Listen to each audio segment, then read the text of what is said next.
Okay, good afternoon, folks, and welcome to this very important seminar on the structural and conditional assessment of buildings and bridges as we attempt to avoid the pitfalls of a collapse. I want to say that I'm very excited to see 56 persons online, which means that this seminar is sparking a lot of interest, and especially in light of the collapse of the building in Miami. In fact, that was one of the reasons why we wanted to host a seminar. It actually prompted the seminar. And so at this time, I want to introduce this evening's panelists. But before I do, I want to make an apology for Dr. Navin Ramchu, who had an urgent family emergency and he could not attend this afternoon. So he sends his sincerest apologies. So first up, I'm going to introduce a person who is well known to our nation, a distinguished lecturer, structural engineer, structural specialist, bridge specialist, a numerous amount of titles that this guy has.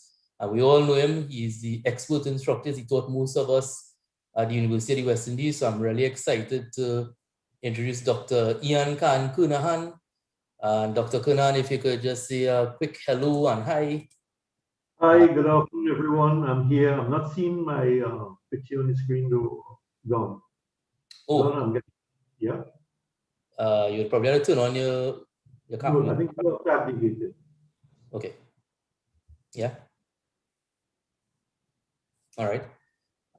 So thank you, Dr. Kernahan. And then we have up next a young, vibrant, bright structural engineer, Mr. Lendell Bethelmy. Yes. Say hi. Hi, I'm here, guys. Lendell Bethelmy. Okay. Thanks very much, Lendell. And of course, your host, Dr. Don Samuel, IEC representative. Before I go on, I really want to express my thanks to the directors of Veston Consulting, who allowed us the opportunity of having two of their distinguished staff members to join us for this session this afternoon. All right, so I'll launch straight into it. I see there was already a question in the chat, so I'm from my good friend, Mr. Naim Hasnain. So Naim, I will take your question just now, but let me just start the ball rolling with perhaps a discussion on, a very small discussion on the collapse of the building in Miami, taking into account that the information that we have at hand is really based on the reports from the media and some reports from engineers across there. So I'm going to invite either, well, we can start with Dr. Kernahan first, if he wants to give a preliminary discussion on his thoughts, just his thoughts on that collapse of the building in Miami. Dr. Kernahan. Yes, thanks, Don. I was shocked like everyone else when I read of this collapse. No one expects a building that has been engineered, and I think this is a 12-story building that would have been engineered according to the codes at the time in America, which would have been the ACI code, etc., and the local building codes in Miami. And as I said, I don't think I really expected to see, especially when I looked at the video, such a catastrophic collapse. I saw one tower collapse and then another one almost like free falling into the earth, you know, which was shocking. And obviously there were sketchy reports at the beginning. There are still sketchy reports because the information is hard to come by. But I'm assuming one that the building officials have structural plans, and I guess with computers now, it would have been pretty easy to check to see if the building was adequate in terms of its structural adequacy, strength, that is. Of course. And my thoughts are that it must have been something subsurface, deep down in the earth, perhaps a foundation failure, perhaps a sinkhole, or whatever. In fact, there's one eyewitness report, some lady who unfortunately, oh gosh, very sad, she did not survive, who had seen a large hole up there in the deck of the pool, I think, and the pool remains intact. In fact, it wasn't leaking, at least I saw water in it. So what it means is that, well, I think it's widely advertised that the type of geology you have there is sand with clay underlying it, and then fractured limestone, and there could be large cavities and whatnot. So we don't know what precipitated, such a catastrophe, but we are waiting. We are hoping that in the days to come, that the people who are investigating it, and it's going to be very expensive, will be doing subsurface investigations as well. I mean, at the same time, I don't want to discount the possibility that lack of maintenance, and severe corrosion could have caused it. But when I looked at the video and saw the collapse of the first tower, well, fair enough, if that collapsed into a pile of rubble, I couldn't understand why the second tower just simply vanished into the earth. And, I'll pass it on to Lendell. All right. Thanks, Dr. Gunan, and that's some very interesting thoughts that we will probably explore in this afternoon session. Lendell, you wanted to add anything to that assessment? No, I more or less share his sentiments in that regard. But for the most part, I would have seen some additional reports on the structure. Not formal reports, that is, because I think the NIST is still kind of conducting their investigations. I mean, you have police and different rescue teams still actively looking for survivors and stuff. And then you'll have the other group of people like lawyers and stuff, trying to get their hand on who's to blame and that kind of stuff. So, I mean, there are different groups of people who all play different roles right now. And like from different preliminary reports that I would have seen, because I would not have seen anything official, I would have read that there are some reports on like structural deterioration of certain components like beams and so forth. And I mean, for the most part, it lends to the idea of something like a maintenance type of issue that would have led to something catastrophic. So one of the reports we would have seen would have pointed in the direction of like a failed pool deck. And from that, it would have collapsed and perhaps taken one of the supporting like ground floor substructure columns with it. And thereafter, causing everything on top to come down. So we're not sure if we're not certain at this point if it's fully geotechnical or just structural in nature, or whatever the case is, but we are waiting to see the feedback from the different agencies and so forth. So yeah. All right, great. So that is a excellent assessment. Could I come in, Don, for a minute?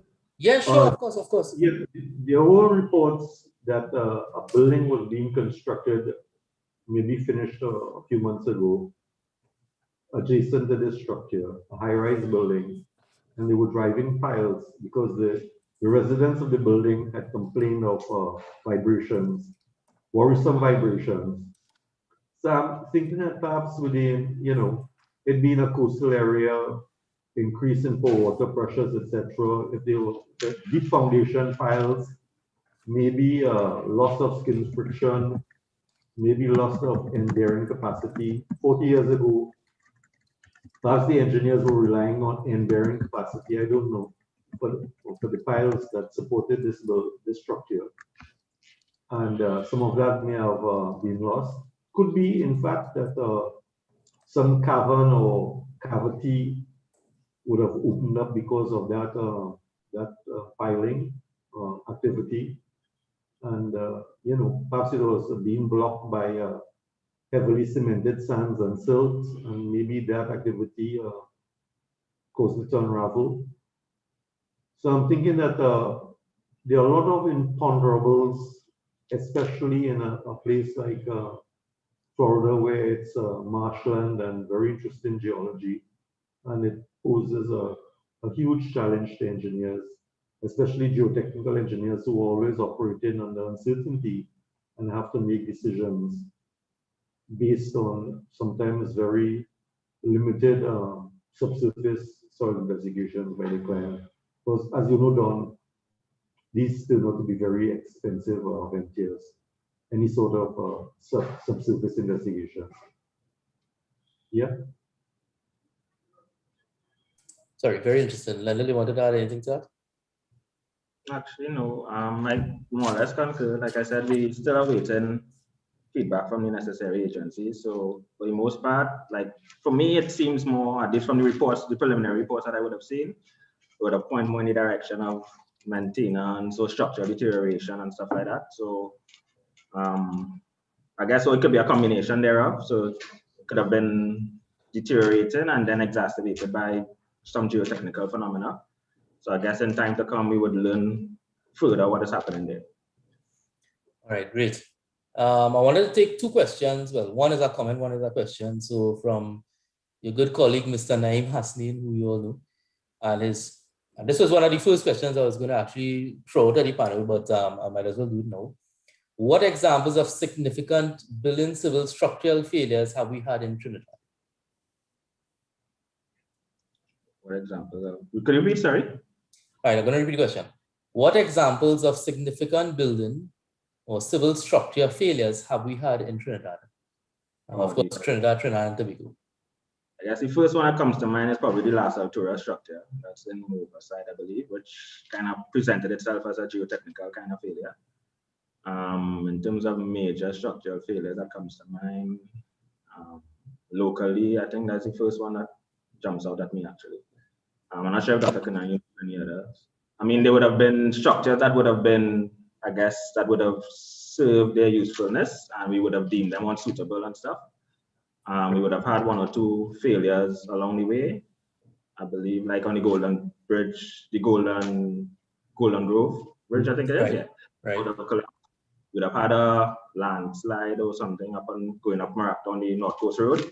So we would have had a series of both civil and structural failures. But in terms of structures, as in buildings, the most immediate one that comes to mind would be Las Alturas.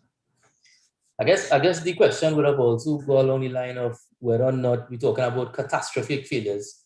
I don't recall, Doc, we have had no catastrophic failures in Trinidad and Tobago. No, in terms of bridges, happily I can report that we have not had any catastrophic sudden failures, I guess. We have had our share of failures. For instance, when the Bailey Bridge was being, a temporary bridge was being dismantled over the Caroni River, it collapsed because of the dismantling of a Bailey Bridge requires care and attention because as members are being removed, obviously there are things like buckling and other phenomena can occur. And in this case, one worker lost his life. He died. And in the aftermath of that, I think the supervisor, who was not trained because a lot of sometimes the ministry's personnel are not trained. They just take a bridge, especially a baby bridge, and learn how to do it themselves. He unfortunately committed suicide. He was, very depressed over the fact that the worker lost his life. So, the point I'm making here is that any sort of catastrophe like this, leads to a lot of human suffering on all sides, right? Whether the actual victim or the person who's responsible for the works, they too suffer a lot, Okay. Yeah, right. I've had to witness on a construction site many years ago, someone falling from a building, and the person died. And you're right, the human effect is not just the person's family, but the fact that the company is one thing, the industry is one thing. A lot of people get affected by this. And so the real objective of this, or the focus of this seminar this evening, is really to avoid that pitfall of collapse. Now, is it a safe statement, and you could agree, disagree before I get to the next comment, is it a safe statement to make that we have not had a catastrophic failure because of perhaps the way we approach design or the way we approach our maintenance? Would be that a fair statement to make? I wouldn't quite say that. I mean, it may be a combination, but I would think it's a bit more, circumstances did not lead to that type of failure. So right. We may not have ideal conditions that would have nested such a failure, for what we would say in Trinidad, we just lucky, I guess, Oh, we say God is a Trinidadian, right? But I don't want to focus about Trinidad because we do have, I wanted to mention that as well. that when I had thrown out the question about 10 minutes ago, we have persons from St. Vincent, Jamaica, St. Lucia, of course, the Bahamas, and of course, Trinidad. So we really have a Caribbean feel in the room at this point in time. So in the wider context of the Caribbean, has there been any major structural or catastrophic failures that you know of? Off the back, I could talk about possibly Dominica or St. Lucia. Dominica. I mean, hurricanes would have hit Grenada at a point, I believe, some years ago, 90 or the early 2000s or so. They would have had a hurricane that would have devastated even the university, SGU, and so forth. So they had to do some significant repairs there. Right. Barbados would have been affected by some hurricanes, if I'm not mistaken, as well. Recently, we would have had the volcanic activity in Dominica, I think it was. St. Vincent. St. Vincent, sorry, yeah. Yes, St. Vincent, sorry. But I guess what you're pointing to is structural failures due to what we like to say force majeure events, right? Hurricanes and so on. But has there been any failure on its own similar to the collapse in Miami? The closest that comes to mind for me would be the LaSalle Tours. Okay. But in where a whole multi-story complex would have collapsed or come down, crumbling, whatever. Right. And in that case, it was identified that it was geotechnical in nature. So it wasn't necessarily a structural defect per se, but at least it wasn't identified in that manner. It seemed to be more geotechnical. So at this time, like I said, the one in Miami, I'm not certain if it's fully geotechnical, if it's a combination. So, but in terms of a whole multi-story complex coming down, I mean, the LaSalle Tours is the only one that comes to mind for me. Okay, fair enough.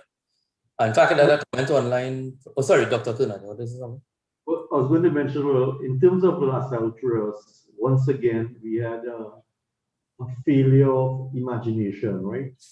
In terms of this was a site that apparently it was a site which was more of a quarry spoil. It was an old abandoned quarry, and a lot of unsuitable material was just down there.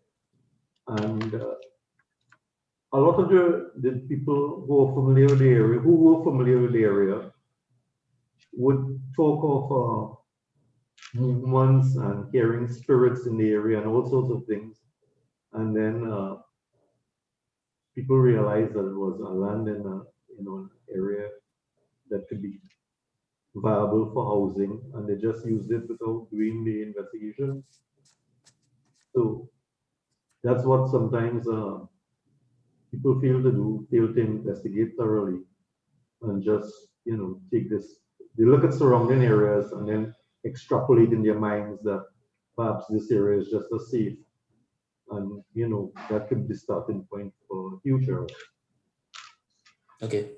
So one of the comments I saw here in the YouTube chat online from Dr. Lam, Dr. Anthony Lam, he was suggesting that the vibration may have caused liquefaction. Now, I'm not sure, Dr. Lam, if you're still on, just let us know which, just clarify that a little bit. When you mean the vibration of what exactly? All right. I don't know if you have any comments on that from the panelists. I believe he probably referred to the piling activity that was reported during the construction of the adjacent. Yeah. I mean, there were some reports about that, and maybe it may have contributed, but like I said, I haven't seen any literature or report that would suggest that. Everything is pointing more in the direction of maintenance and deterioration and spalling and corrosion of reinforcements and stuff like that. So, I mean, until more is known, I mean, all we could do at this point is speculate. Of course, and of course, we don't want to speculate too much because, speculation could lead to all kind of interesting conclusions. But just to spice up this event a little bit, oh, he is commenting now. He was saying I was talking about the pile driving Dr. Ikeke mentioned, so you're right. Okay. I've seen Dr. Chin, Dr. Marian Chin, who we also know. He's, I guess he's asking about the Grenada Stadium collapse. Now, remember rules that he started. We're not going to do any infringement on as they say, libelous remarks. So anybody, you want to comment on the Grenada Stadium collapse? I'm actually not familiar with it. I'm not sure if it is. Yes, but I think that was triggered by a storm. I'm not sure if it was a full-fledged hurricane at the time. And it appears that the little that I read of it at the time, it appeared that there was a certain amount of skepticism expressed about the structural adequacy of the steel connections used. But beyond that, and it was purely speculation at the time, I don't think that there were any reports documented, scholarly reports that actually identified the actual cause of the failure. Okay. So I guess the other question I would have had is, given that sometimes reports appear to be, what do I want to use? I want to say lacking, but given that the fact that sometimes the reports don't appear to be for public consumption, should we then perhaps do some sort of database to capture the causes and the reasons why some of our structures may, well, those are failed already and those which may fail in the future? I mean, what would be your take on that? On doing some kind of database capture on these types of, because I know consultants do it, they have their own databases, so all the consultants across the Caribbean. But is there any knowledge sharing in that regard? I mean, Beston is a consultant and you may or may not answer that. But what is your take on that in terms of sharing that kind of data? I mean, we more or less have somewhat of an open policy in regards to those type of information. So, I mean, anything that would help develop or push us forward, we are open to it, So, if we have any data and another consultant is engaged on something and requires feedback or our input on anything, we are very open to share that information. But this should be controlled by more of the state.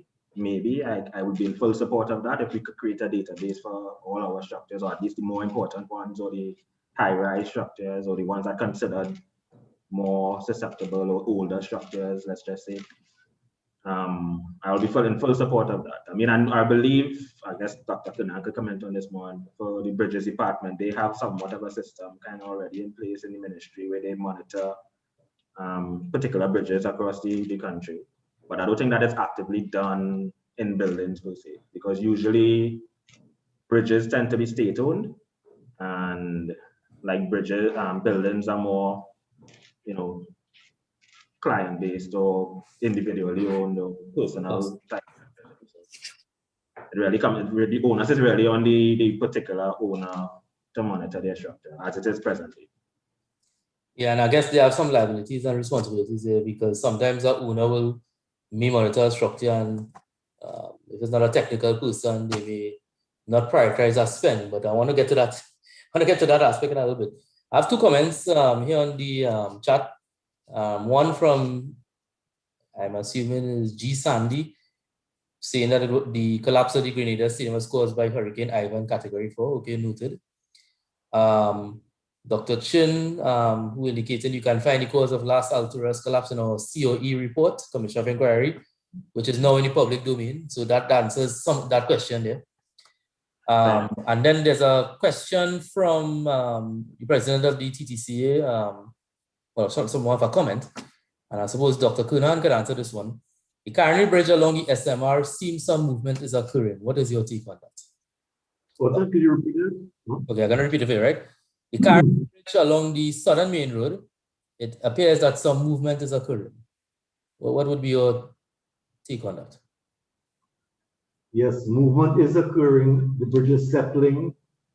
Although it was a pile foundation, there's a very soft layer of clay, and it's being compressed and it's being squeezed almost like toothpaste through toothpicks. If you imagine the piles as being toothpicks. Yeah. And in fact, I looked at the riverbed recently, and you can actually see signs of heave, which means to say the driving wedges on the approach to the bridge are doing their work, and it's causing a massive settlement of the approaches. It's a very tricky bridge. It's almost like a roller coaster now when you go by it. Yes. So, Yes. and it's long term. What do you think we could do then to address that? Sorry, Doc. What do you think we could do?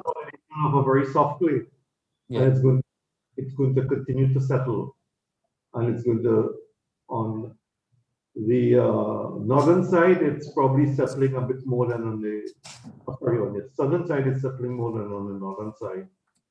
So that too is going to cause lateral movement, not just vertical movement, but lateral movement. So there will have to be remedial measures taking place here. Perhaps the use of lightweight fill to mitigate against the settlement caused by the embankment, because there are embankments leading up to that bridge that support the roadway. I'm not talking about the embankments in the river itself. Okay. So I want to drill a little bit into that. Probably the wrong use of how we drill. I want to drill into it, but before I do, Dr. Chin, I have 3 comments, but I'll take Dr. Chin's comment first, which was he mentioned that Dr. Derek Gay presented a paper on the Caribbean Bridge at the APID conference. So that was excellent. So we could get some knowledge into that. But what I wanted to find out with respect to this, so there is that, for me, who is basically non-structural, is there anything that is, can we say that, or can we assume, or can we conclude that this bridge could lead to a failure at some point, or it's just a matter of settlement? Well, Don, the bridge will become very unserviceable. Okay. Right now, motorists slow down. Right. Okay. And that decreases the flow through the bridge, obviously.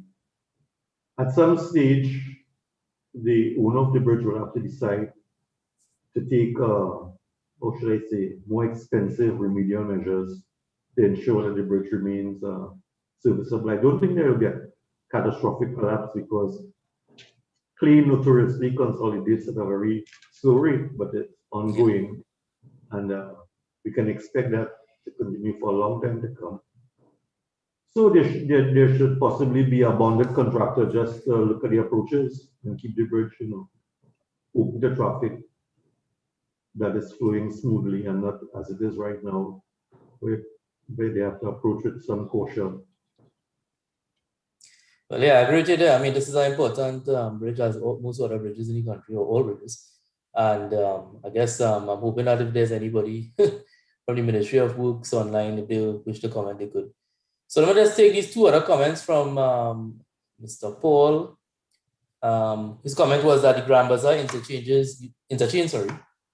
uses 2 main girders for the superstructure, which is not as conservative as multi-girder bridges.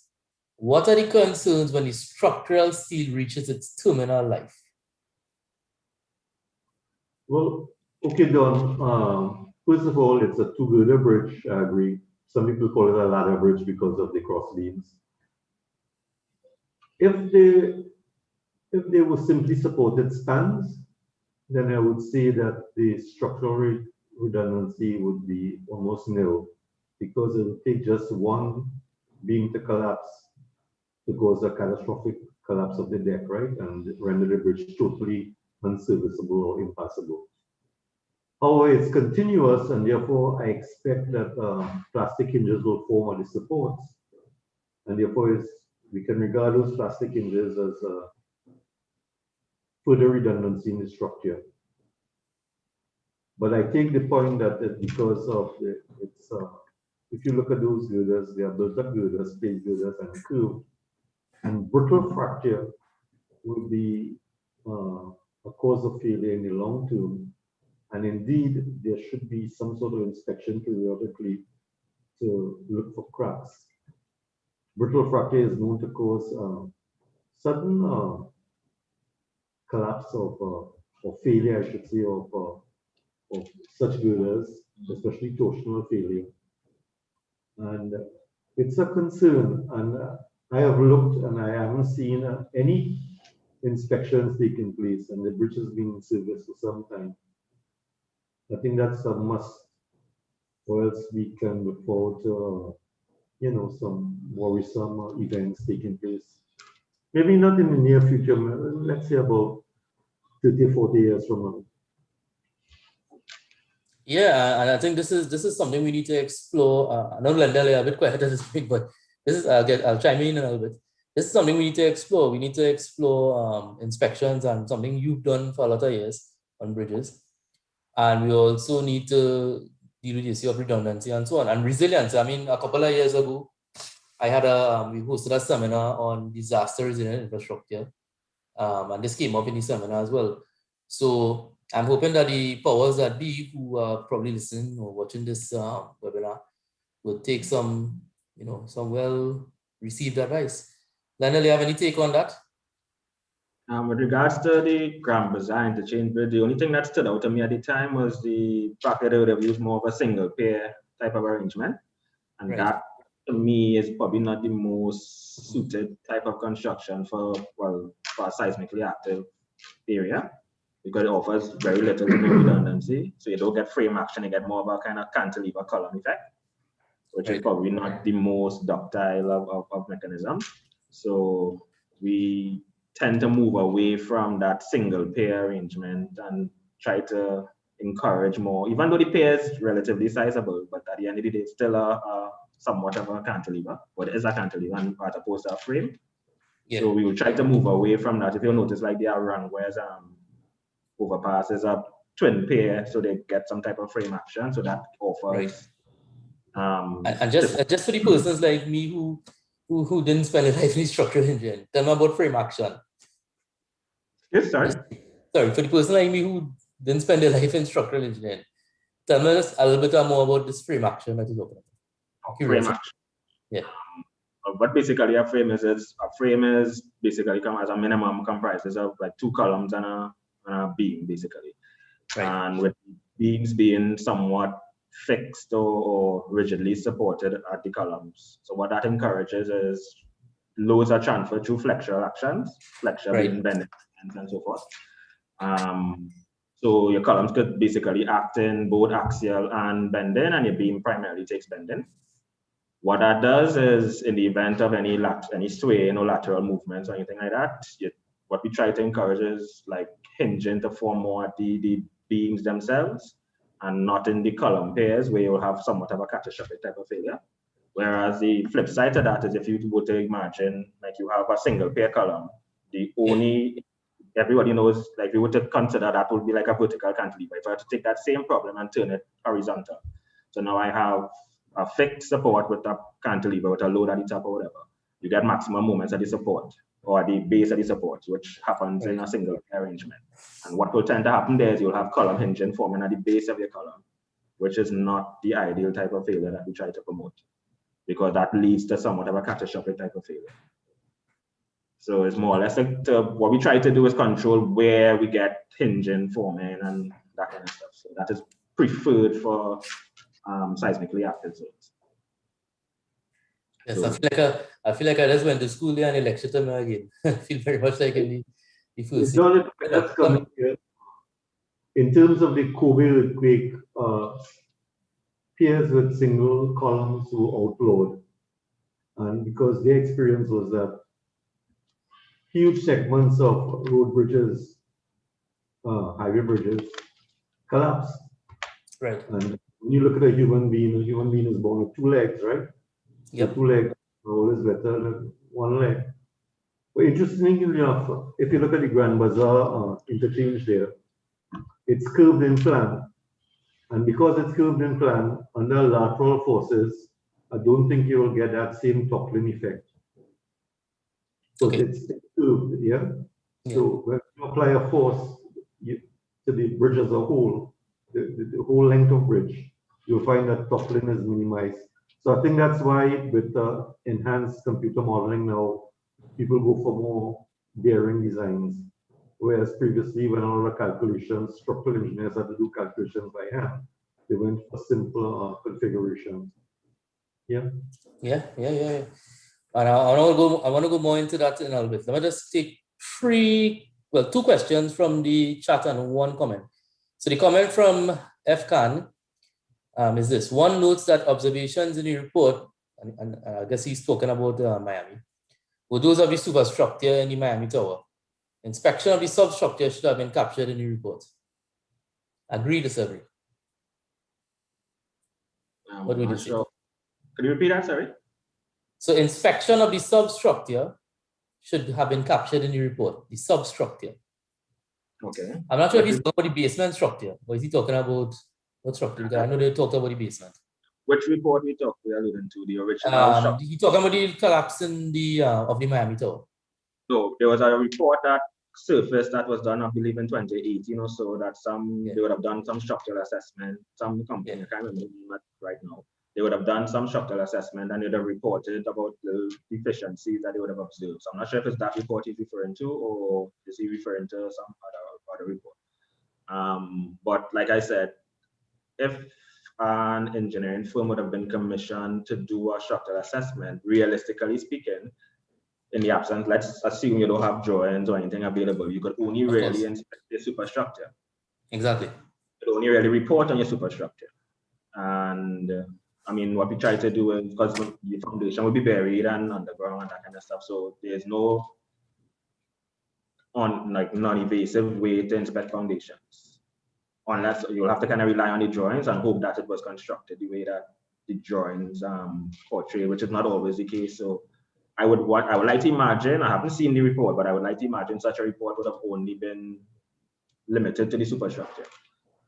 And as such, every report that I would have seen thereafter would have only been commenting significantly about superstructural failures. And by superstructure, I mean everything above foundation level. Even though you have a basement, people may tend to consider the basement part of their foundation.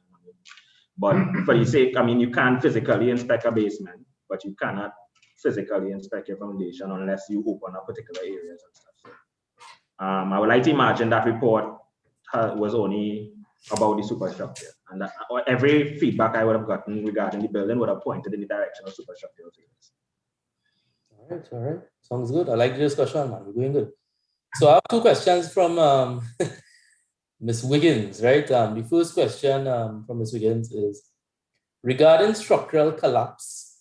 In the event that the collapse was associated with inadequate structural design due to shortcuts, how would violation of codes of ethics be dealt with? Now, this one, anybody who knows me know I like to deal with ethics in engineering, right? And I guess I take that training from Professor Sweet, over the years talking about ethics in engineering. But this to me is one of the most critical things in this whole issue of building failure. So let's get your take on it. We'll start with Doc Goose. How would violation of codes ethics be dealt with, let's say, in Trinidad and the wider Caribbean? If you're talking about professional engineers, then they would have been operated according to a certain code of practice. Yeah. So that you understand what the use of the term shortcut. What exactly is the shortcut here? Is it the amount of time spent on designing the building? Is it deliberately producing shoddy work, substandard work, because of the fee, the low fee being received, being tendered for the work? What exactly is the nature of the shortcut here? I don't understand that, because if someone is contracted to do a professional job, then they should obviously do it to the best of their ability. If the fee is not attractive, then they should tune down the offer. But I don't understand the term shortcut here. If the person posing the question could elaborate on what exactly does he or she mean? I'll definitely ask her to Ms. Wiggins if you could elaborate on that. I suspect when she means shortcuts, now and I have to be very careful how I frame this this statement. Professional engineers are really, by law and by their own ethics, we're supposed to know to do the right thing. In fact, the IC always tells you that to become a chartered engineer, you have to make the right decision at the right time. And so sometimes some of us do not want to admit what we don't know. I just admitted in the seminar today, I don't know much about the structural engineering field. It hasn't been my experience, all right?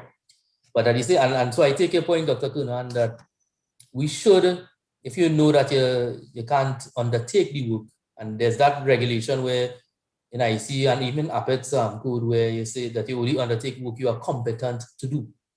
But then you have to know what you're competent to do, right? Okay, so she's clarifying it now. She's talking about substandard work due to low fees, which you touched on, right? If it in fact, and this is the other thing about when we talk about clients. I mean, if you submit a consultancy quotation, right? Quotation for consultancy services, and you have a client who's trying to beat you down, and say, here's what I don't think, because I've experienced this in the past from all sides, from the client side, the consultant side, the contractor side. But here's what I don't think we need to have a geotechnical report. And then a client told me that once. I was on the consultancy side. I said, no, we needed to do it. And this is what the client said. Well, here's what. There's a geotechnical report available from a building, let's say, in American terminology, 3 blocks away. and here's what. I think you should use that geotechnical report. Now, I know how strongly both of you feel about that. So let's hear the view on that one. Initially, if you're looking for some type of preliminary assessment or something to base your assumptions off of, any information you could get, I mean, is welcome. So if you have something that from a nearby site and you're familiar with the topography and the soil structure and so forth of the area, I would not be opposed to basing preliminary assumptions. I use the term preliminary assumptions on a nearby site, but I would always encourage doing more of a site-specific type of investigation for set purposes, because you could have, let's just choose a phenomenon, like let's say an aquifer. You can have an aquifer passing through your lot, but the neighbor, the 3 blocks away lot don't have that problem, you know. So basing your full design and your final design on something that was conducted for another site may not be the best practice, because you can end up either over or underestimating the problem. And in most cases, you tend to underestimate it, you know, unless we're that lucky. You know? Now, I know you all are not lawyers, but legally speaking, could it stand? If there was a failure because geotechnical report that was used, let's say 3 blocks away, right? And it fails and it goes to court. And of course, the first thing the client is going to do is say, here, what the engineers at fault, engineer designed badly. Could using, well, as you say, you must use it as a preliminary report, but not as a final report. Correct. Right. So therefore, you should have had a final report. You should encourage your client or whoever to have some site-specific investigation. So yes. So I wouldn't, like I said, I would never encourage any consultant to base full designs on something that was done for another site or another location. That whole cut and paste and move it to another location, that is totally frowned upon, you know? Yeah, it actually reminds me of, and I tell the story to a lot of people all the time.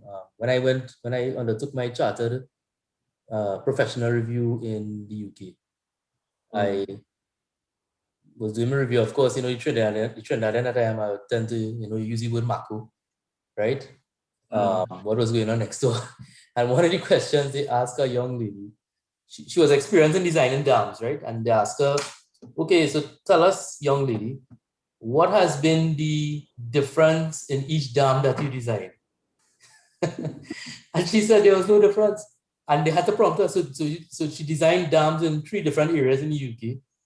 And they kept on prompting her because they were shocked that she didn't know the difference was that you have different soil conditions, environmental conditions, those other things. So you see, we laugh at it, but this is truly how some clients think of us as engineers.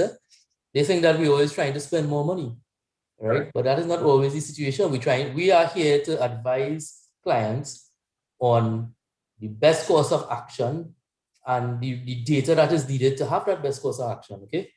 So I know I have Dr. Kunan on hold, so I know I'm probably itching to say something here. So let me hear. Well, Don, briefly, all I want to say is that even if our geotechnical investigation is done, the geotechnical engineer, you know, he makes recommendations, he or she makes recommendations, and it is incumbent on the structural engineer to get together with the geotechnical engineer and chart the way forward, right? But that is providing, of course, you have challenging soil conditions.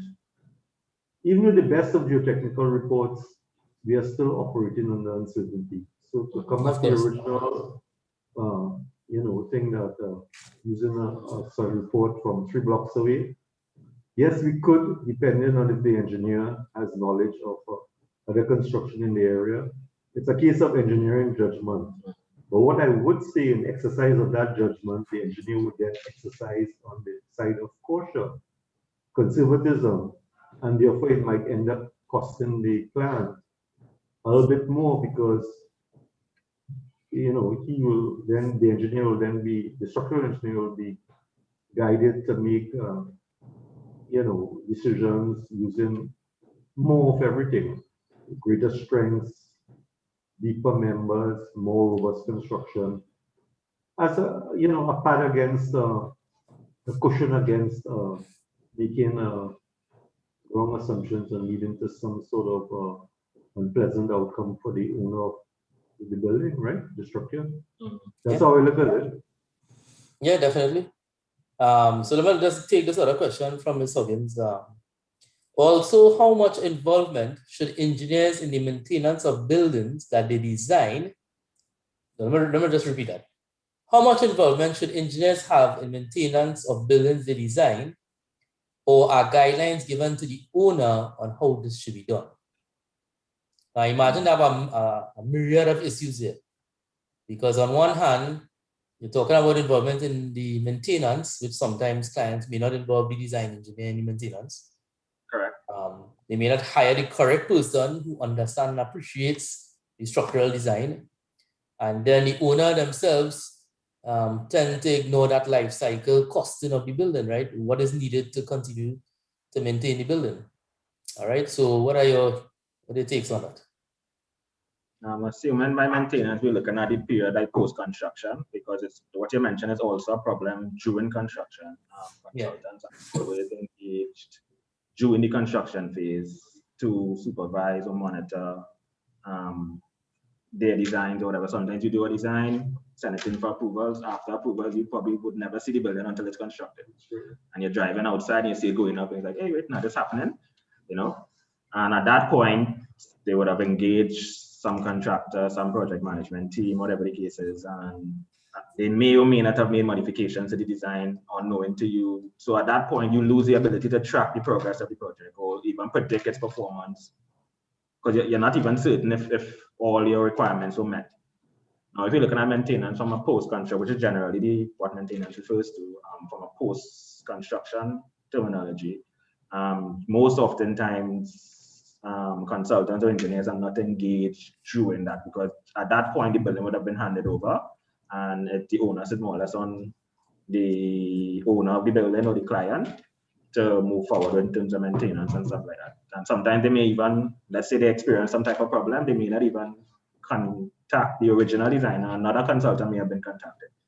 And oftentimes, let's say enough time passes, drawings tend to get lost, you can't find the information. Nobody even remembers who the original designer was, So it's very difficult, and it's not even common practice for engineers to be engaged during the maintenance part of a project, or post-construction. After construction, shake hand, we move on, That's generally what would be the perfect situation, the ideal situation, in the perfect role?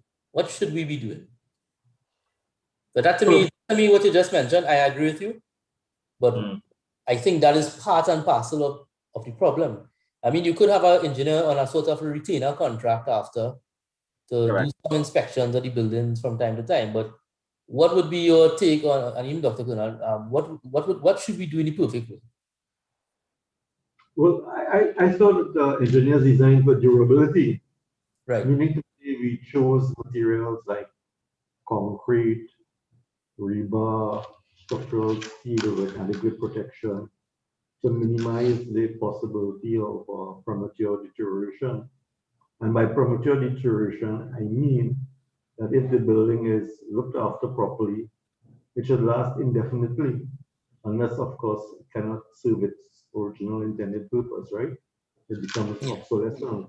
But there's no reason why properly designed reinforced concrete should not last for centuries. This thing of a design life of 75 years, let's say Ashore Bridge. BS 5400, it was 240 years. And in fact, in the preamble to BS 5400, it says that, you know, if you treat a bridge well, it should last forever. Provided, of course, they don't use heavier vehicles on it, etc., that would cause cracking and, you know, other unwanted effects. So there, you know, statement, you know, if you treat your bridge well, I like that statement. huh? That's a great statement, because I think that is what we have to, well, we apply that to everything in life, right? Whether it's some your spouse or your children or anything, if you treat them well, they will return the serviceability to you. So we should treat buildings and structures with that equivalent importance. So a couple of, so the comments flying in real, and I just want to just let everybody know that at this point in time, there are 92 persons watching this webinar at this point in time.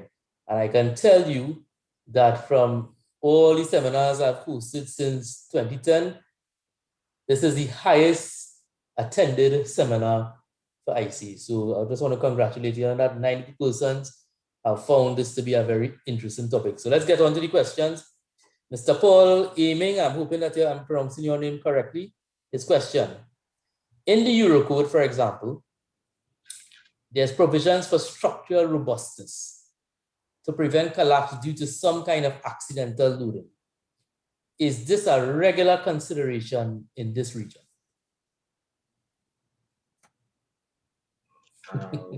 Landell, I see Dr. Kunan nodding to you. Structural robustness, and I don't know if it's meaning in the context of over-designing a structure or to go, I mean, at the end of the day, when we do designs, there's literally like a line in the sand, right? We would have defined what is considered a safe structure, and the requirement is just to exceed that safe structure. So you have to ensure that you are able to meet your demand loads don't exceed your theoretical capacities or whatever the case is. So generally, to use the term, they have inherent robustness. It kind of lends to the idea of oversizing members, and I don't think that is directly the approach. But if you're looking at robustness in terms of like redundancies and stuff, then yes, that is active in any code, whether it be Euro codes, American codes. There's provision for redundancies, and in the event of loss of some structural element, how the structure perform, that is actively done in the American codes. So if the user or if the person could clarify what is meant by robust. Yeah. I don't know, perhaps he probably touched on resilience as well. But I want to touch on something else he said, which is... let me come in briefly down there. Okay, Doc, come in. If we look at a so-called critical element in a structure, right? And by critical element, I mean the engineer has to decide if a central column, being the only column that's holding up a substantial part of the structure, then the engineer should design for an alternative load path in case something happens to that member, right? So I think it's on a case-by-case basis where the robustness comes in, especially public structures where there's and high-rise structures for that matter, you know, mass housing units, etc., where there could be, you know, substantial loss of life. And yes, the engineer would have to give serious thought to building in that sort of robustness, deliberately building it and showing in his structural report that he produces for the client that has been a consideration. Yeah. Agreed. And the question I wanted to touch on is something that comes up from time to time. Is there a benefit to oversize it? Because there are opinions on oversizing that sometimes some engineers, not all, tend to oversize the structures. Of course, the client pays a little more of it. Is there any benefit in the context of having increased resilience and avoiding the failure mode of the structure? Is there any benefit to oversizing?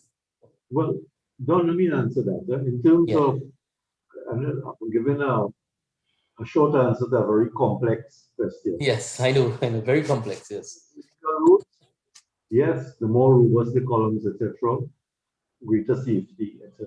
In terms of lateral loads, dynamic loads during an earthquake, If the stiffness of the building is increased, you attract greater loads. So it's a catch-22 situation where you have to get flexibility, ductility, everything else in terms of a properly functioning structure for the hazard, right? Type of hazard. Okay. Just to add to what he said, a proper design in context would be one that balances stiffness, strength, and ductility. And each one kind of works hand in hand in a sense, but for certain applications, you may emphasize on particular areas rather than other areas. Like, for example, when you're dealing with seismic, the emphasis is more on, I mean, you have to meet a minimum strength requirement, but the emphasis is more on ductility because you're looking for more of a dissipation of energy throughout the event and so forth. Whereas if you're in non-seismic zones, your focus of your design tends to be more on the strength aspect and so forth. And as Dr. Kunan rightly pointed out, the stiffness of your structure generally, a stiffer element tends to attract more load. Yeah. Like inherently attracts more forces. So stiffer elements like shear walls, brace frames, stuff like that, you tend to attract greater forces than if you were to use more flexible type systems. So which one is best to use or better to use is kind of a case-by-case basis, because sometimes your architectural considerations may directly affect what decisions you have to make. So there's no one solution for the problem. In fact, you could hire 2 or 3 engineers to design the same structure and you may come up with a different solution each time. And what comes into play there, in addition to people's understanding of particular principles, you have things like inherent conservatism. Like some people are just inherently more conservative than others.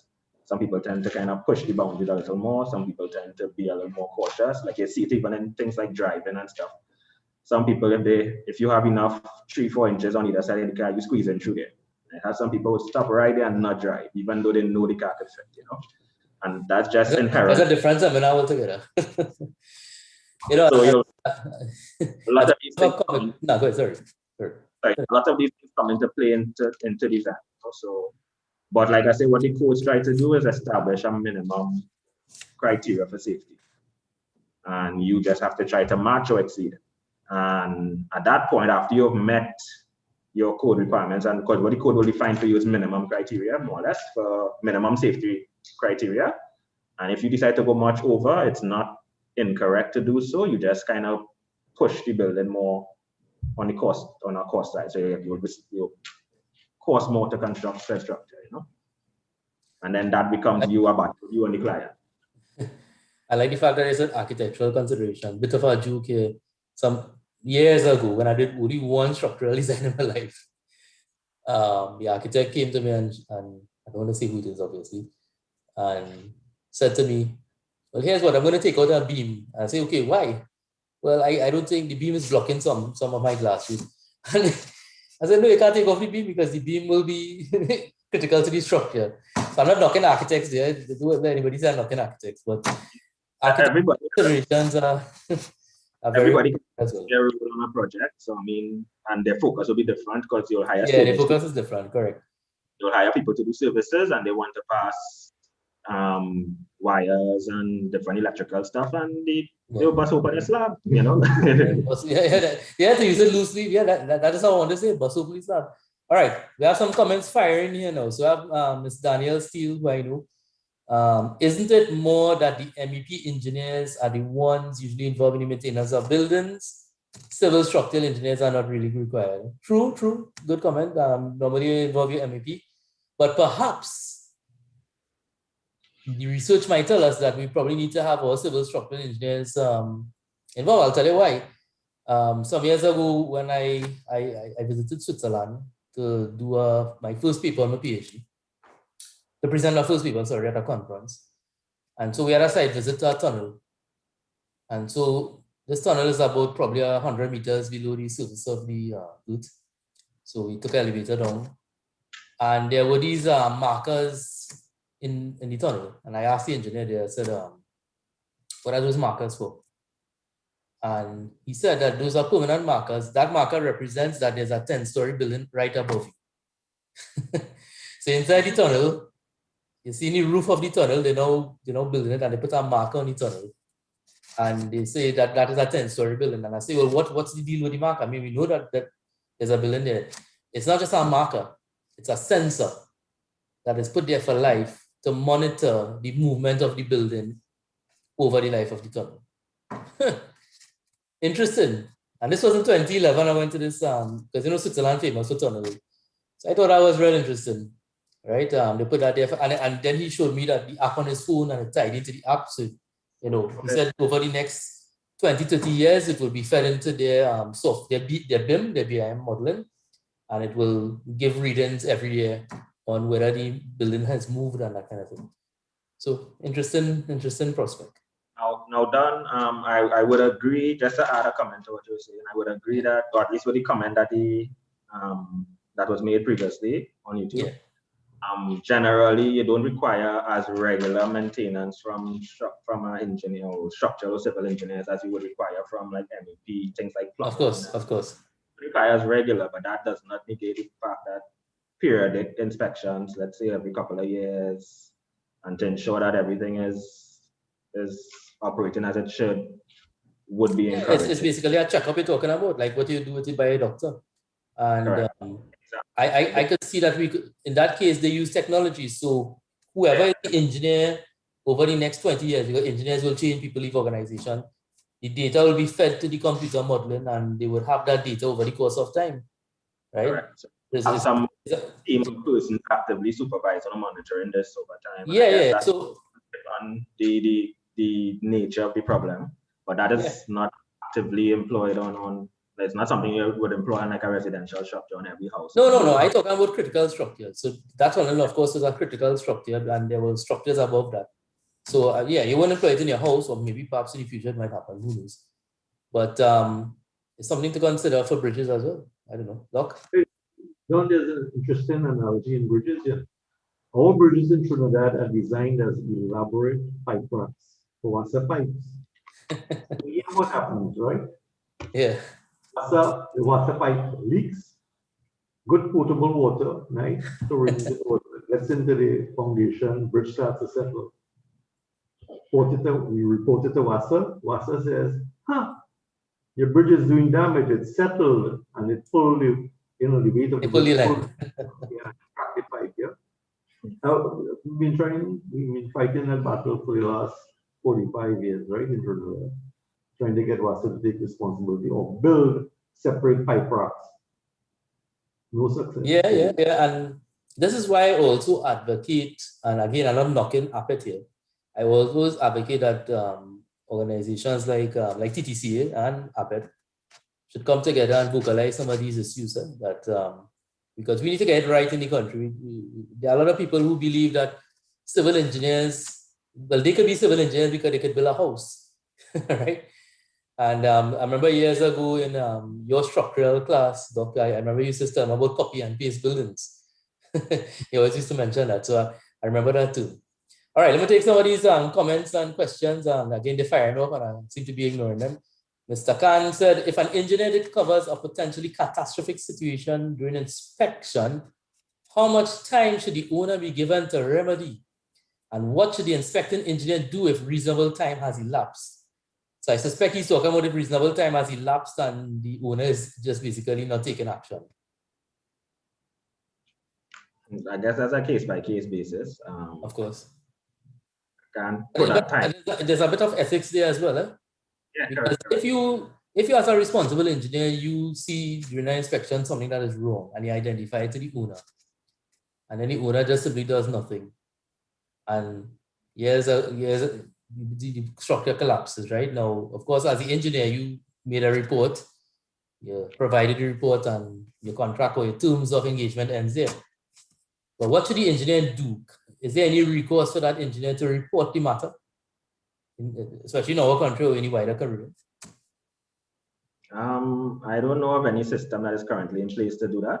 But if the suggestion is that we should do something like that, then I totally agree. But I don't know of any system that we have in place that, like a hotline you could call to actively complain or anything like that. I don't know about any such system. So, I mean, how it is currently, at least from my understanding, you it would directly point at what happened in Miami. Some consultancy firm would have produced a report, produced it to the client, because the client would have probably hired them to do an inspection, given what they would have observed in the structure. And they produce the report, and thereafter, responsibilities are done, And what the client then does with that, I don't think this is controlled by law, and perhaps it should be, So I don't know of any regulations that are currently in place that requires remedial actions to take place within a certain time frame or that kind of thing, So, Okay. but that is something we should actively look at. All right. Mr. Kulas, sometimes it's not the design, but the construction methodology leading to poor workmanship, prone to failure at some point in time. Discuss. Agreed? No disagreement there. No disagreement there. I know the contractors always say it's the engineers, and engineers would always say it's the contractors. But perhaps we need to do some shared responsibility in projects. Eh? But go ahead. What do you think, Doc? In terms of what? Okay. In terms of construction methodology, because it's the famous blame game that goes on sometimes in construction. Sometimes contractors don't listen to engineering advice. Right. I had an experience a couple years ago on Maracas Road, the Silver Bridge there. We were rehabilitating it, and I advised the contractor to take off the deck before he started the repairs to the, it's a space truss. Before he started repairs to the top bracing of the trusses, ignored the recommendation. So obviously there was a sag in the bridge, and because of we were trying to lighten the bridge. A part of the remedial measure was to take off about 450 millimeters, 18 inches of asphalt, and put in a lightweight deck and preserve that historic bridge. Contractor totally ignored, the recommendation of the engineer, even though that was in the engineers and I was the engineer. That was in my structural report, a methodology for doing the rehabilitation. At the end of the day, there were a lot of disputes, and the client was very upset, because of the sag. Even though a sag is an unpleasant thing in terms of a highway bridge, there's nobody fishing under that bridge to see the sag, right? So, look at the alignment of it; it's more like a mountainous road. Point is that I'm making here. I know, I digressed a bit there, but contractors don't necessarily listen to design engineers. They think that they have full responsibility for construction, and sometimes ignore our advice. And that's the long and short of it. I hope Glenn's still online. He might want to throw in a comment. So I'll wait. I'm going to take some more comments. Mr. Paul. This concept from the Eurocodes is called disproportionate collapse, and it is not directly included in the American codes. It tends to deal with the blast loading issues that was introduced after 9/11. And Mr. Eamon responded it is on redundancy. And then before you respond, do we know Kevin Granger? So Kevin said, hi Jermaine, the commentary in ESC 7 addresses the topic of disproportionate collapse. I was just going to say that actually, so it was out now. So yeah, so now that he kind of clarified, and we talk more disproportionate collapse and stuff. I did tell Kevin that he should find some way to get into this seminar, right, before the seminar started. So I'm very happy that he's responding to online. Thank you, sir. All right, Dr. Lam back on the chat. Something to note, persons may view structural members as over-designed, but without having full knowledge of the intended use and anticipated loading conditions, you cannot say for certain. Yes, very, very, very fair, justifiable comment. A common occurrence of that is, like, let's say an engineer decides to use like a special moment frame as a lateral force resistance system. Anybody who ever tried to detail one of those, the detailing requirements are quite onerous to try to get the ductility requirements. So sometimes you're seeing stirrups placed at 3-inch centers, and now the typical construction, you put up a column and you place your stirrups at 12 inches. You'll see this happening in a lot of residential structures. So when you hire those same type of construction or workmen, and they come to a building now where they would have previously come from using 6 mil binders at 12 inches, and then they come now to an engineered structure where you're telling them that they need 10 mil and 12 mil bars at 75 mils and stuff. I mean, people always look at it, what, you're building a bomb shelter there? But what is actually happening there is that based on the ductility requirements of a special moment frame, you're required to confine your reinforcement and stuff like that. So those are active considerations that are made. And then let's say on the flip side, I go to a less ductile system and I go to something like a ordinary moment frame or whatever, you'll realize that those ductility requirements are relaxed a bit and the emphasis is more on strength. So what people would see is, I did a building here, it had beam and column, and they had this reinforcement. And I come across here now, and you come with these very closely spaced stirrups. So you're overdoing it. But exactly, you know, it's specific to that case, you know. And you see, this is one of the things I always talk about with engineers and how we engage the public and we guard against our reputation. Because the public would see that and they would say, okay, you know, corruption taking place, you know, these guys like to design expensive structures, you know, everything is corruption. And maybe in some cases, they're probably right, there is some corruption. But we can't discount that. But in other cases, to explain the reason why, or the design philosophy of the building, or the design envelope of the building, the layman wouldn't understand that. So we need to learn to bring it into terms for the clients that, listen, man, a client would tell me one time, hey, why don't you, say, Don, why don't you design a building like this? Because I've seen a building somewhere in Takariba. Okay? Mm-hmm.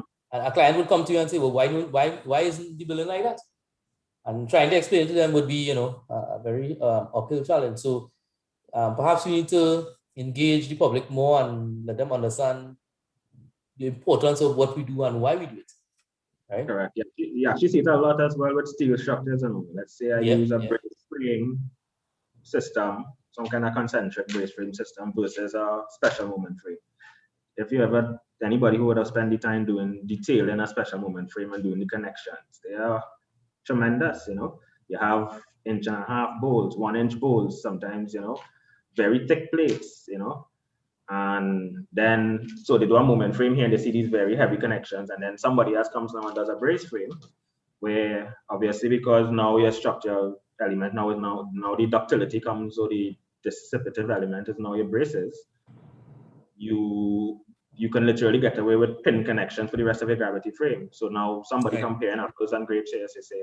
And one building you use fin plates and very light connections. And then in the other one, you're building a spaceship. So they try to compare the both because there are two buildings and they can't see the difference, you know. So that is actually and to be fair to contractors, because I know we may be knocking them a little bit. Sometimes we need to be practical too in how we design connections. So I remember there's a connection designed for a particular building and it was so complex the torque wrench couldn't fit into the area for the bolts. And so because they didn't have the adequate space for because there were so many bolts interacting with each other kind of thing. So I guess that is a very fair statement. So we'll take this one from Mr. Philip, Keon Philip. What are your thoughts on the probability of structural damage that was not assessed or repaired properly following the 2018 earthquake in Trinidad and Tobago? With the structural damage that was not assessed? Right. So he said, what are your thoughts on the probability of structural damage that was not assessed? So I guess he's talking about, well, all the damages that were not assessed, what is the probability of, I guess he's talking about long-term structural damage. Because the short-term, well, the one that's visible that you can see a little bit short-term, you can repair. No, actively, because I myself would have been part of different teams and so forth. We have done a lot of active assessments just after that 2018 earthquake, especially a lot of the government complexes, a lot of like government facilities and stuff were actively inspected, banks, different buildings that are open to the public and stuff. And for the most part, what we observe, majority, not all, I can't speak for all, I can only speak for the cross section of you would have observed. Most of the failures seem to be more in non-structural elements, like for example, in groceries, you see a lot of shelving fall, shelves fell down, ceilings, drop ceilings broke off and stuff like that. So for the most part, most of the buildings performed pretty well in that earthquake. Now, what was done for the ones that weren't assessed, I can't really comment on. Now, there would have been, I would have received a number of calls from people that the single-story houses, and they may have had a small little crack above the lintel, and the crack spread a little more now because of the earthquake and stuff like that. And we would have done what we needed to do in those situations. But whether there is inherent damage in a lot of structures from the 2018, I can't comment on that. That also being said, data from UV seismic did not suggest that that earthquake was anywhere close to the design level earthquake that we designed for. Probably it's one or two, some buildings based on their periods may experience forces closer to the design level earthquake, but it has not hit that mark. So what would have alarmed most people in Trinidad about that earthquake was that it was probably the longest earthquake that we ever felt. Most times we get a couple of seconds, 3-4 times. Sometimes you're walking and you miss the earthquake, Yeah. And this one in particular was very long, but its amplitude was not very high. When I say not very high as compared to that of what we cater for in design. So the long period or the long duration of the earthquake could have inherent, probably that cyclic action would have caused the micro cracking and stuff like that. But based on the buildings that we saw, or at least that I in particular would have went into, most of them performed well. Where a lot of what I would have noticed is we need to put a little more emphasis on non-structural elements. Yeah, because as I talk about earthquakes, there's always this debate going on in Trinidad and Tobago about the big one, right? The big earthquake that coming and will tear down every building in Trinidad and Tobago. I've heard that loosely in layman's terms. I've heard it from some experts. What would be your take on that? The big one? What is the big one? The big one, if we're referring to a design level earthquake. Yeah. For what it's worth, it depends on the characteristics of said earthquake. But what you'll find is basically the unengineered structures in Trinidad may tend to be a bit more susceptible to damage than the properly engineered ones. So, but that being said, there's also a notion that your structure is not supposed to undergo any damage during an earthquake, and that is not true. It's actually a fallacy. We actually design to control the way the building feels. To prevent collapse. The ultimate goal here is to prevent collapse. So if we were to experience an earthquake at the magnitude of your design level earthquake, which is mathematically analogous to 1 in 475 earthquake, let's just say, a return period of 475 years. If we were to design, sorry, where I was going with this? I lost my chain of thought there. Sorry, what were you speaking about? Right. You see, you went off the rail, but that's good. I'm glad you went off the rail. So I wanted to repeat what you just said about that buildings are designed to. All right. Yeah. So the quick, right. Yeah. So the big one, quote unquote, you would find a lot more damages in the unengineered structures than the engineered one. However, like I said, we don't design for no damage. If we were to do that, then all buildings are not expected to perform elastic during an extreme event. Because if we were to do that, structures will become very expensive, very robust, very overdone. So what we try to do is make use of the plastic region of your stress strain relation for your material properties. And by doing so, the fact that you're going into plastic region, you're already subjecting your structure to damage. So cracks are actually a good sign in a sense once they're controlled, because so the idea is to allow the occupants to exit safely. Well, that's more like for ductility. So if you're looking at it, what type of cracks that's the issue here. Because what we try, if you're looking at like safe exit, you're talking about more of a ductile failure. So you're looking at flexural type failures. So you see a beam deflecting very slowly before it actually collapses. Whereas you have brittle type failures like shear and other types, or even compression, like concrete under compression. I don't know how many of you would have witnessed like cylinders being crushed. Because we apply the load incrementally, you would start to see small cracks developing and then it explode. If you were to apply that magnitude load as an instantaneous load, your concrete literally explodes. So what we try to do is proportion our members and reinforcements and stuff so as not to have explosive or sudden type failures like that.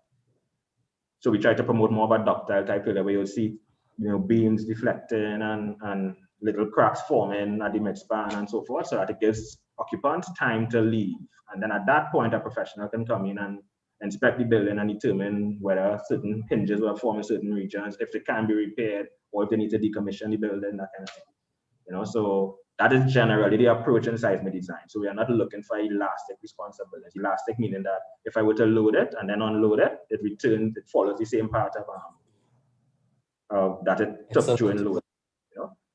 So we're looking for more of a plastic type of failure. So if you're looking at plastic, when you load past the elastic or your yield point and you go into plastic, if you unload, you always have some permanent deformation associated with your structure. So, and that may manifest itself in a crack or something. And at that point is where we come in and inspect. So ultimately what we try to do is prevent collapse and not prevent cracks. Good. Doc. I should add as well that there are new technologies like base isolation, where the bearings are becoming cheaper, more available, and the experience has been fairly successful in the countries that are pursuing it. We are getting buildings that are performing very well in the earthquakes, and so maybe it's about time that in Trinidad we look at base isolation as a way forward, if indeed we are going to prepare for the big one. Yeah, because I remember some years ago, someone was, I can't remember who it was, they were offering the base isolation mechanisms, but for some reason it didn't take off in Trinidad. So I don't know if it's a cultural shift we need to make in accepting base isolation, something that is a tried and tested technology, as they say. Have we used it in Trinidad at all? Is there any building in Trinidad that has used it? Well, bridges are using it. Good. We are using lead core rubber bearings to control the seismic force that comes onto the substructure in bridges. Okay. And it's leading to some, not some, but a substantial economy in terms of the cost of the substructures. We are still awaiting the big one, so we'll see how that pans out. Performance. Yeah. All right. A question from Mr. Siege. If a structure was designed some years back and abandoned and is to be assessed and completed 15 years later, should an assessment be done based on code at that time or codes currently accepted? I know, Glendale, this is right. This is right on your alley. So anyone could answer. Well, basically, yes, you should use in the code that is currently prevailing. Reason being is it would reflect most recent research, and basically what happens. We are a society that learn from failures and learn from testing and different stuff, right? So if different aspects of your code would have been modified in later years, there is no point trying to enforce previous versions of the code unless there's some limitation that requires you to have to use an older version. There's no reason that you should not try to adhere to more recent research. In other words, you'll basically be taking a step back by doing so. So if a building is being re-engaged, I mean, if you need to employ some sort of retrofitting solution in that regard to bring it up to code, it depends on the terms and conditions of the contract. So yes, all buildings should be now. That being said, if the building itself is not compliant with code, it doesn't, well, by code, I mean the prescriptive guidelines of like your normal design codes for new buildings. That's not a see all and end all. It doesn't mean that the building is no longer fit for use. There are techniques available to assess said buildings and decide if it can perform the way you want it to perform. And that carries you more into the realm of like a performance-based type assessment and design and so forth. So all these things are available and can be done. But so to say, look, just because you run into the same problem, even the building wasn't abandoned, let's say it's even in use, like the Twin Towers. The Twin Towers was constructed how many years ago? And more than likely, if you were to assess the Twin Towers using today's codes, you would find it wouldn't be compliant with a lot of stuff. So any building that every time a new code comes out, do we get rid of any building that was constructed previously? know that not the case, right? Because what we have found in history is that even though older codes are used, sometimes a lot of buildings, even though it's using old techniques, it may still perform well. And prescriptive guidelines do not capture these type of behaviors, because prescriptive guidelines is more or less a checkbox you use. You know, you have a list of do's and don'ts, and you're just checking boxes going down the line more or less. So just a kind of a rudimentary kind of summary. But then you are allowed to go more into the physical and mathematical aspect of it and explore it from where you assess the actual performance of the structure against some predefined performance criteria. And that is along the lines of performance-based assessment and so forth. So yes, to answer the question, you should use most recent codes generally. So that leads me into the next question. And again, anybody could chime in here. Structural retrofitting, structural replacement, pros and cons. It's a case by case, but generally. I know that case by case, yeah, I get that, but go ahead. It's pros and cons of retrofitting versus replacement. It's very well rooted on the culture of the organization, of the jurisdiction that you're doing the project. Because I could talk for about in Trinidad, we tend to have, in Trinidad in particular, we generally do not take a retrofitting type of approach. And I'm using retrofitting here from the perspective of seismic retrofitting, not necessarily gravity retrofitting, right? I could touch on gravity as well, but if you're looking at from a seismic retrofitting perspective, we have a culture of kind of breakdown and rebuild. And I'm not against it in philosophy, because sometimes rebuilding allows you to modernize and include certain facilities or certain equipment and stuff that could not have been previously accommodated using your old layout and design and so forth.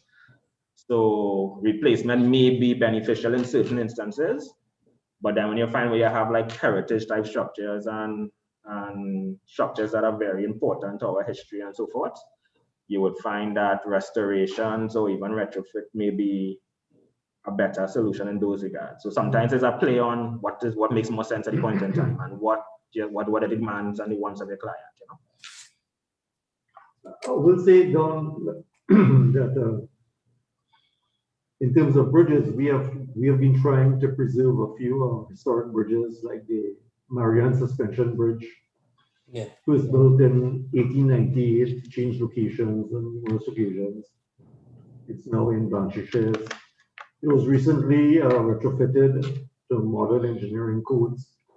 And it's a historic bridge, it's part of our culture. And I hope to see more of that.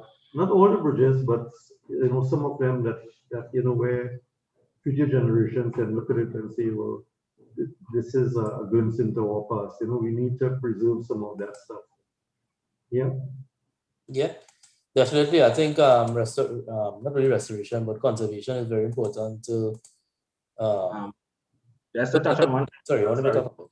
Yeah, go ahead. I was supposed to also visit the point of retrofitting for gravity loads and stuff. That in that case, let's just say due to current demands and so forth, our structural element is like due to spalling, corrosion, whatever it is that your elements and components may be experiencing, if they are not able to sustain their gravity loads or like dead or live loads on the structure, whatever, you can explore retrofitting solutions in that regard, things like carbon fiber, basically external reinforcement, plating of structural elements, stuff like that. So in that regard, retrofitting is maybe more beneficial sometimes, because just because let's say somebody takes a slab and like you have a roof slab, and originally the plan was not to place water tanks on it. It was never part of the scope. And then later down, every time we see a roof, people tend to want to place something on it, like we can't see flat surfaces anyway, So we're going to put some water tanks. So now you're overloading a particular bay or whatever. To decommission and replace a whole structure on the basis of just somebody placing some water tanks, it may be easier to either A, remove the water tanks, or B, strengthen the slab now to take the loads of the water tank and distribute the loads back to your vertical supporting elements and so forth. So in that case, you can employ things like plating techniques, composite members, whatever mechanism you decide to use. So there's a case by case basis whether you should go with retrofitting or restoration. sometimes people find like from a seismic retrofitting perspective, they tend to move away because people architecturally, they hate the idea of putting braces outside a building or putting up shear walls and stuff like that. So, or sometimes the work associated with retrofitting, let's say you're trying to put a whole structure on top of, let's say it's determined that base isolation is a better way to go.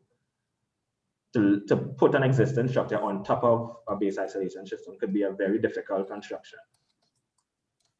So in that regard, you may choose the option of just rebuilding. Or if, let's say, information is not readily available about the structure, you're unable to determine material strengths, you're unable to determine reinforcement because the drawings and history is not in existence and you don't feel confident, even though codes kind of deal with these uncertainties through the use of knowledge factors and stuff like that. Sometimes, based on how bad the situation is, it may cost more to try to save it than to just rebuild it, So it's you have to do a kind of cost benefit analysis and determine what is most appropriate. Yeah. Doc, any contributing comments? Well, once again, it depends on the needs of the client. And yes, cost benefit analysis is the way to go. Remember, if it's a commercial structure and the client wants to, engage in business activity as soon as possible, then perhaps retrofitting might be the way to go. Especially if the business cycle, is going to be a short term, more than 10 years or whatever purpose. Just I think that, as Linda was pointing out, that we should examine these things on a case-by-case basis. And there are a lot of technologies, and you mentioned all of them, carbon fiber, external plating, etc. That is part of our toolbox, structural engineers, to enhance the structural, integrity of a building. Yeah. So we just have about 15 minutes or so to go. So this was such a good session. Question from Jozan. Structures should have or more of a comment, I should say. Structures should have a collapse mechanism of strong column, weak beam behavior for moment frames. What do you agree or disagree? That is the prescriptive guidelines associated with special moment frames or moment frames for the holes. Or it's actually specific to special moment frames. So yes, that strong column weak beam, what it actually promotes is what you actually do is you strengthen your column based on the capacity or flexural capacity of your beams. So what that actually encourages is during loading, because the beam would be the weaker element or the fuse, for lack of a better term, if you're familiar with what a fuse does in a circuit, the beam will be the element that will fail first. Well, theoretically should fail first. Should you satisfy strong column weak beam? At least that's what the prescriptive guidelines would outline to you. So in doing so, you form hinges in the beam, which gives you more of a ductile type of failure, as opposed to forming hinges at the base or somewhere in your column, and causing that whole story to get a kind of soft story effect, or even the whole story to collapse or whatever. So that is encouraged. Now, if the question is whether a strong column weak beam guarantees that the hinges are formed in the beam, the answer to that is no. In all cases, it has been proven that it does not always work. But that is the risk you're taking with prescriptive. Now, it can be explored if you go into more performance-based techniques. You can explore and see exactly where hinges are being formed, and you can strengthen accordingly. But the prescriptive approach to it is utilize a strong column weak beam, where you kind of ensure that your column is 20% or so stronger than the capacity of your beam. And all that does is, because the beam is weaker than the column, hinges form in your beam. So yes, I'm in favor of the philosophy. Right. So I'm going to try and wake up the masses a little bit in case anybody, I doubt anybody was sleeping in this webinar, because we still have the interest holding for 80 plus people. But I'm just going to hit on some hot topics here now. Politics. What does it take? Politics and politicians. How have they influenced this process, either positively or negatively? Don't call any politician's name, because we'll have another session with that one. But positively or negatively? Don, to avoid structural failure or any sort of failure in terms of a civil engineering project, one should have imagination You've got to imagine the failure scenarios. Right. So it's really a failure of imagination. In terms of politicians, they are charged with policy for the development of a country. So to a large extent, we've got to ask the question, have they failed in terms of their imagination for the country, right? So on one hand, we are technocrats, we have to pursue policies, pursue projects that give meaning to give life to their policies, right? Yeah. So yeah, so their failure would be failure of imagination in the grand scheme of things. Our failure would be failure of imagination in the smaller projects with which we are charged. Yeah, and one of the things. Sorry, go ahead. No, that's how I look at it, you know, and this is based on some mature reflection, right? Of course, of course. But maturity of thought is needed. Eh? One of the things I always say is that, you know, we live in these 5-year cycles in our local politics, right? And in the rush to get some projects done, I bring back that word that was earlier used in the chat about shortcutting, right? And we need to probably have, you know, the US operates like on this federal budget where they have projects that are kind of outside of their electoral cycle and they are more sustainable, and we have to talk about that. So perhaps we should get to the point where the buildings and so on, what we design, we don't try to just get into that 5-year cycle. So when elections come around, hey, we build so many buildings. We need to build it for the long term, for the future of our citizens, right? They're just me politicking now. Grading system. What is your thoughts on our grading system? I know the IC does it, they grade infrastructure. Some get a fail, some get an E. What is your thoughts on our grading system for this country or for the region? It's actually done across the world. So I'm not actually, if you go through like FEMA and ATC and different documents that deal with evaluation of structures, they all establish some type of, I mean, at the end of the day, what we try to do is we try to take qualitative type data and to be able to appreciate it or to understand whether it's safe or unsafe and not make it somewhat subjective. We try to apply numbers to it. So we use more of a quantitative methods in evaluation qualitative type problems. So a grading system would be an excellent way of quantifying something that is qualitative. So I will not be opposed to having one specific for a region or anything like that. I know it's done in some regard in smaller circles, probably within bridges, in the Ministry of Works and stuff like that. What is actively done, like in the building industry and so forth. Like I said, the problem there is that most buildings aren't owned by state, you know, it's owned by the owner or the client or that particular individual. So whether it should be mandated that they have a grading system, I would encourage it for especially our more important structures. And by importance, I mean importance as established by the ASC 7. So we're talking about structures like hospitals, police stations, stuff like that, things that have to remain. You're talking about critical structures, Yeah, structures that have to remain functional after a major critical event. And perhaps high-rise structures, and by high-rise, I use that term relatively loosely, high-rise in the Caribbean, and not high-rise because we don't have 100-story structures. So we're looking at probably I would try to at least implement something like that for those type of structures. Ones where we stand where we are subjected to significant loss and disaster should there be a collapse or some type of failure.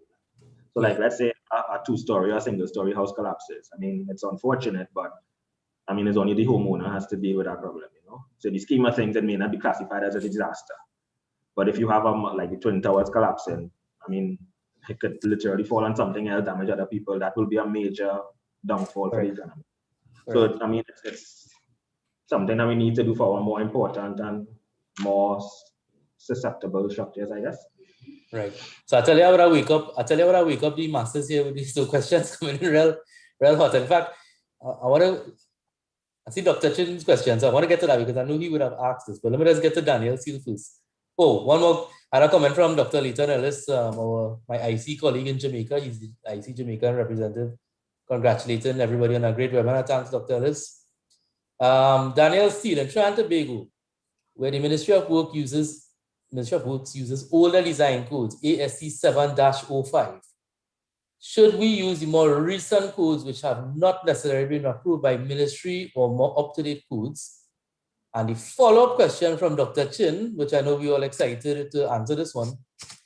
what are we doing to get a national building code for Trinidad and Tobago based on the ICC codes? So you can take those two code questions in one shot. Okay. Regarding the use of the ASC 705, it is always encouraged to use more recent codes in your evaluations and in design because it would reflect more recent research and knowledge that would have been gathered over time and so forth. So that is cool. The issue with Trinidad, why we are kind of stymied and have to kind of stay within using the 705 is because when the Americans in 2010 or so, in the establishment of the ASC 710, they would have changed their seismic map models from a uniform hazard to a uniform risk. Okay. I could go into what the difference are, but I mean, just for quickly, basically the maps. Time constraint at this point, yeah. The maps we have right now reflect uniform hazard, which basically just speaks to the idea of all structures have the same probability of the particular event being exceeded. So they are subjected to the same hazard level, as opposed to a uniform risk, which deals with the uniform collapse theory, which all structures have the same probability of collapse. So just two different philosophies. But right now, the ASC 705, as well as the Eurocodes, to date Eurocode, they actually use a uniform hazard maps. They are conformed to uniform hazard maps.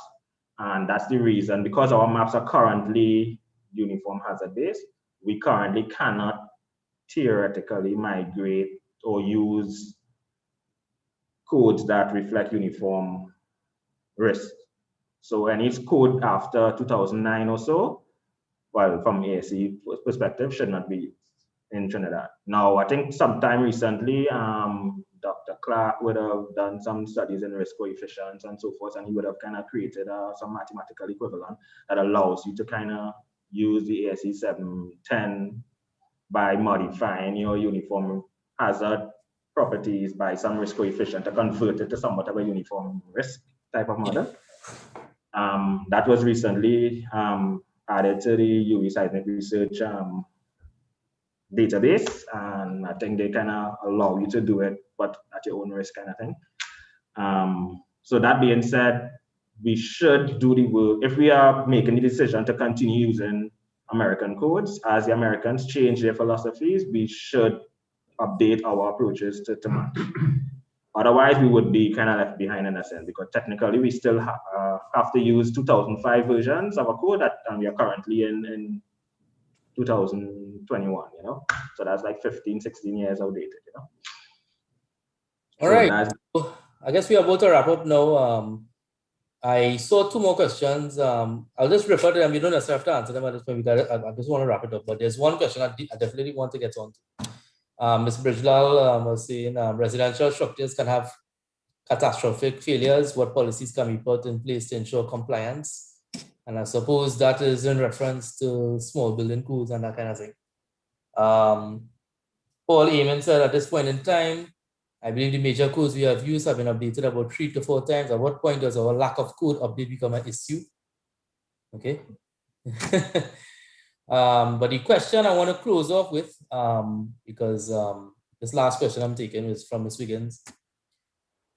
I wish Dr. Ellis was here to answer this as well. How can the use of imagination Dr. Kernahan referred to be reintroduced into the education system for engineering programs, and what has led to that loss of imagination? And so that to me is significant, because there are some engineering programs around the world where they've introduced a creativity course, right? Which is it's not design course that we are accustomed to, but they're trying to promote creativity in how engineers think and so on. So I don't know if you wanted to answer that, but the last question I am going to ask now to close off this session, because my security in this building is chiming me to leave. So I have to get to the last question.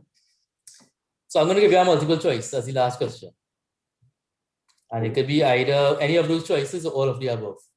What is the most influential factor that could result in these collapse of buildings and bridges in our country and region? Is it A, leadership, B, codes, C, ethics, D, design, and E, methodology. What is the most influential factor in your opinion? Could we include all of the above option? Yes, we could. I hope it's not a none of the above option, right? So it's all of the above option. Doc? I guess I allow Dr. Kenan to share his opinion. Well, I guess it probably is methodology because that'll encompass everything. Yeah. How much weight do you give to the design theoretical calculations? How much weight do you give to engineering judgment in terms of gathering the type of data that you need to do the design? Okay, so something like the site location might be critical, right? Yeah. To say, why do we continue to, if one talks of climate change and climate emergency and all sorts of things, why do we continue to put buildings close to the coastline where there are rising Or rivers. Why, you know? Or in a So- seismic hot zone. Yes, well, so the point is, it's multifactorial, and I don't think we're going to be able to answer that in 5 seconds. Good. We probably Another hour. 5 minutes to answer that.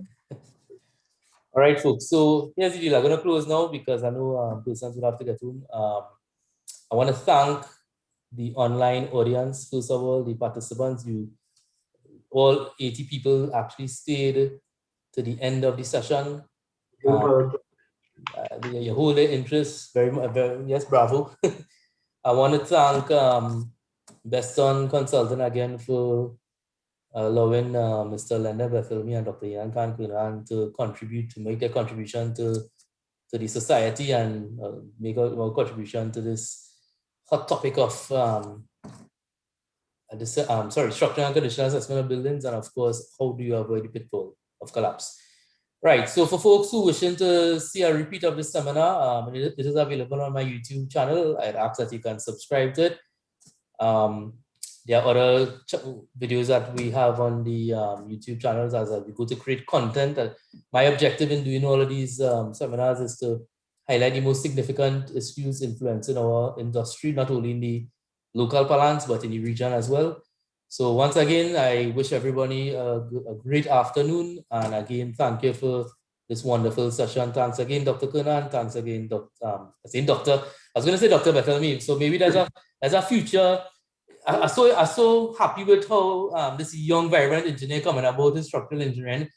I decided to call it Dr. Bethelmy. So you could take that pretty well. But Mr. Bethelmy, so thank you again, folks. All right, have a good one. Thanks to the audience as well. All right, thanks a lot, everyone.